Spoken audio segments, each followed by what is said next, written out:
lá, vamos dar início à unidade 3 da disciplina de Gestão Ambiental para o curso técnico em Química.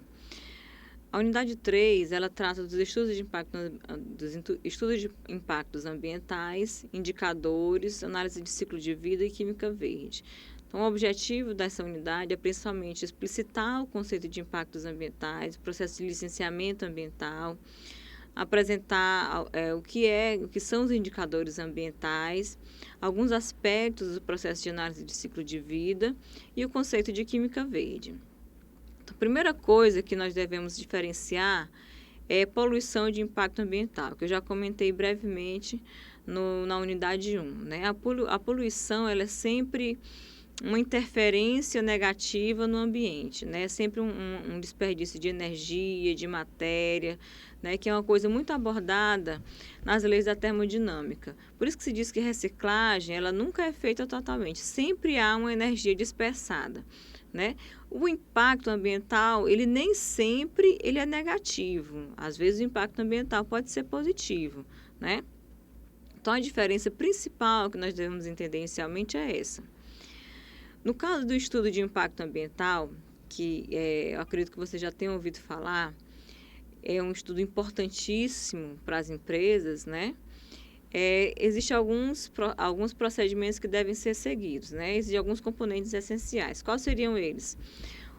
O relatório ambiental, o plano e projeto de controle ambiental, o relatório ambiental preliminar, o diagnóstico ambiental, um plano de manejo, um plano de recuperação de área degradada e uma análise preliminar de risco.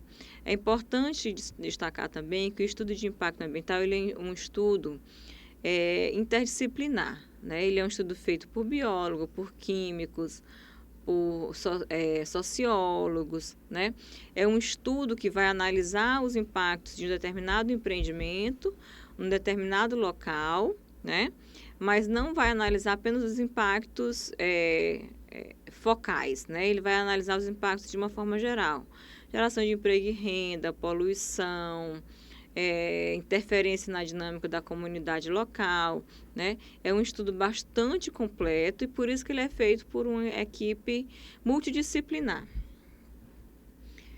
O licenciamento ambiental, né, que ele é trazido aí pela Resolução CONAMA 237, bastante conhecida, ele é um procedimento utilizado para determinados tipos de empreendimento. Não são todos os empreendimentos que precisam de licenciamento ambiental. Os empreendimentos que precisam de licenciamento ambiental são empreendimentos potencialmente poluidores. Se você vai abrir um comércio no centro da cidade, que já é um local bastante urbanizado, você não precisa se é um pequeno comércio, você não precisa de um licenciamento ambiental, você precisa de um alvará da prefeitura. Agora, se você vai implantar uma empresa de cerâmica, né, aí você precisa, geralmente, de um licenciamento ambiental. O licenciamento ambiental ele é feito com base no estudo de impacto ambiental, né?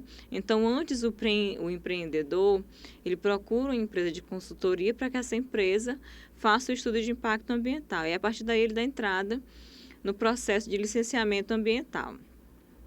São 3 licenças principais que o empreendedor deve obter. A primeira licença é a licença prévia, que é a fase preliminar referente à localização e concepção do projeto. Então, ela vai analisar onde aquela empresa vai ser localizada, aquele empreendimento, né? E a partir daí ela vai dizer, não, então a partir de agora, você pode continuar com a concepção do seu projeto, né? Até aí, nenhum projeto ele pode ser dado continuidade, né? Primeira coisa que se avalia é onde que aquele empreendimento vai ser localizado, né? Então, essa é a licença prévia. Se a licença prévia for concedida, mais na frente, o empreendedor vai procurar obter a licença de instalação, né?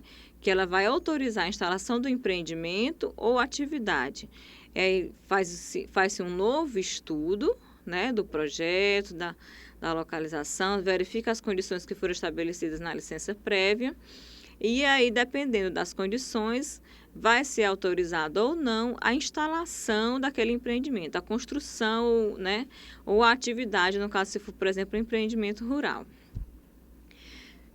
Sendo concedida essa licença de instalação, o empreendimento vai buscar agora a licença de operação, que é autorizar a operação da atividade ou empreendimento, né? Então, aí, se obedecendo os requisitos, né, pedidos naqueles termos da licença, o empreendimento pode começar a operar. Agora, sim, todas essas licenças elas têm um prazo de validade e elas vão sendo revistas. Até a última licença de operação, ela tem uma validade de aproximadamente 5 anos. A cada período de tempo, então, a empresa vai ser avaliada novamente para ver se está dentro das condições que foram estabelecidas. E se não tiver, a licença ela pode ser cancelada ou suspensa. Quais são os requisitos legais para o processo de licenciamento? O EIA-RIMA, né, que é o Estudo de Impacto Ambiental, como eu já falei, juntamente com o Relatório de Impacto Ambiental, o Plano de Controle Ambiental, juntamente com o Relatório de Controle Ambiental, e um plano de recuperação de áreas degradadas, principalmente no caso se for empresa de mineração. E os indicadores ambientais? O que são os indicadores ambientais? A definição de indicadores ambientais tem como objetivo avaliar as atividades antrópicas e as alterações de padrões ambientais e de estratégias de ações sobre o meio natural, como extração, consumo e desperdício, que causam problemas de poluição, contaminação e acúmulo de lixo de todas as formas. E, além disso, estabelecer metas e verificar a eficiência e eficácia das ações. É importante destacar que os indicadores ambientais não se restringem apenas a medidas de impacto sobre o meio natural, e sim procedimentos que contêm informações sobre condições ambientais, locais ou regionais, podendo ser expressas em termos de pressão, estado e resposta. Um exemplo mais comum que eu posso dar aqui no que se refere a indicadores ambientais, quando se coloca aqui, que são procedimentos que contêm informações, né, é o exemplo do aguapé. O aguapé, que é aquela plantinha que cobre os nossos rios aqui em Teresina, né?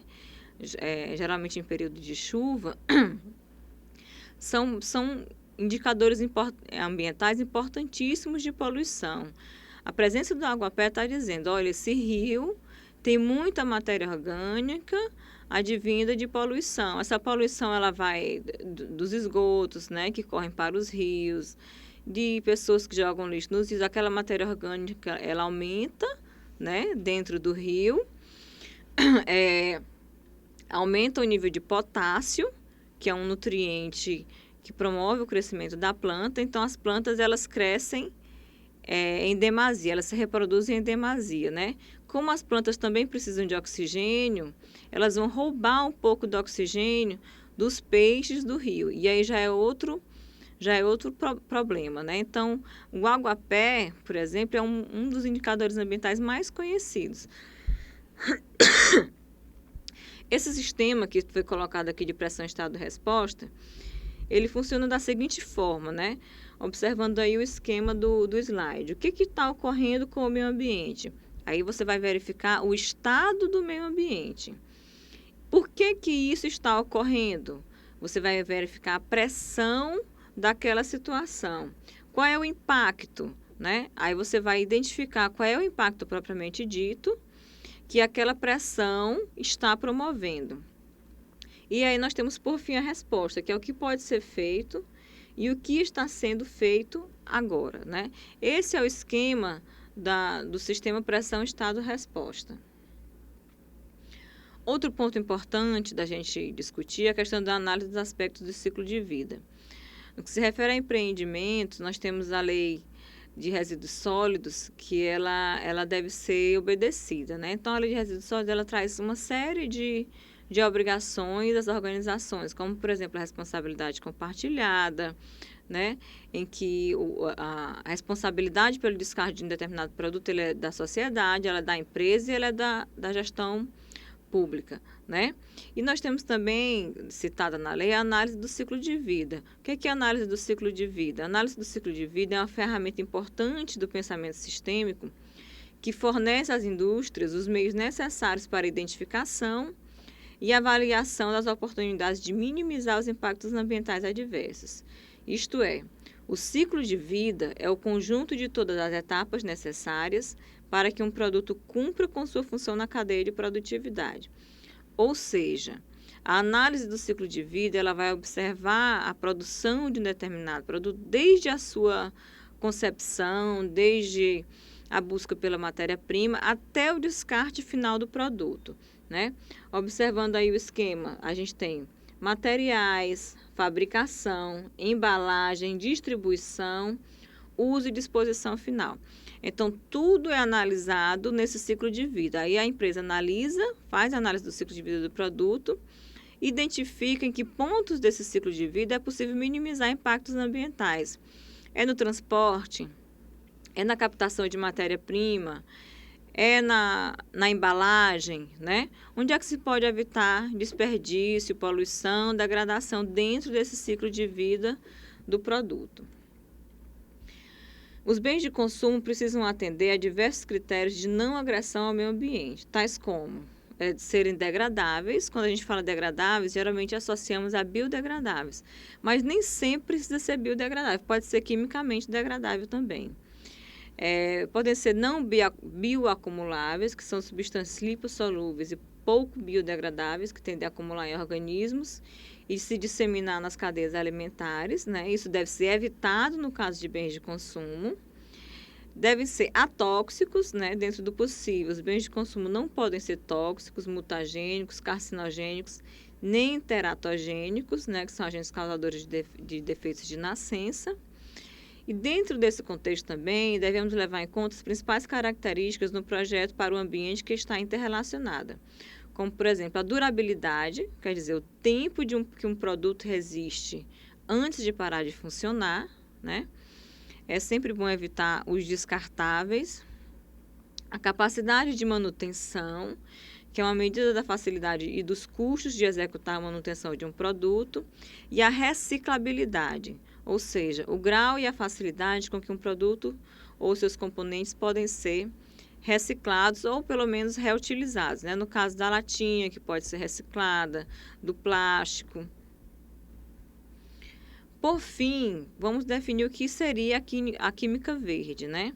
A química verde era definida como uma prática sustentável da química, como ciência e tecnologia fundamentada em uma estrutura de boas práticas de ecologia industrial, visando a segurança e a não geração de poluentes, com o consumo mínimo de materiais e de energia, com geração de pouco ou zero de resíduo e minimizando o uso e manuseio de substâncias perigosas sem descartá-las no ambiente. Então, a química verde é uma importante ferramenta dentro do sistema de gestão ambiental, principalmente em empreendimentos que trabalham com produtos químicos, né? Então, é uma forma de minimizar os impactos desses tipos de empreendimento. Nesse quadro, nós temos aí os 12 princípios da química verde. O primeiro deles é a prevenção, é o mais barato, é evitar a formação de resíduos tóxicos do que tratá-los depois que eles são produzidos. Segundo, eficiência atômica. As metodologias sintéticas devem ser desenvolvidas de modo a incorporar o maior número possível de átomos dos reagentes no produto final. Terceiro, síntese segura. Deve-se desenvolver metodologias sintéticas que utilizam e geram substâncias com pouca ou nenhuma toxicidade à saúde humana e ao ambiente. Quarto princípio, desenvolvimento de produtos seguros. Deve-se buscar o desenvolvimento de produtos que, após realizarem a função desejada, não causem danos ao ambiente. Uso de solventes e auxiliares seguros. A utilização de substâncias auxiliares, como solventes, agentes de purificação e secantes, precisa ser evitada ao máximo. Quando inevitável a sua utilização, essas substâncias devem ser inócuas ou facilmente reutilizadas. Sexto princípio, busca pela eficiência de energia.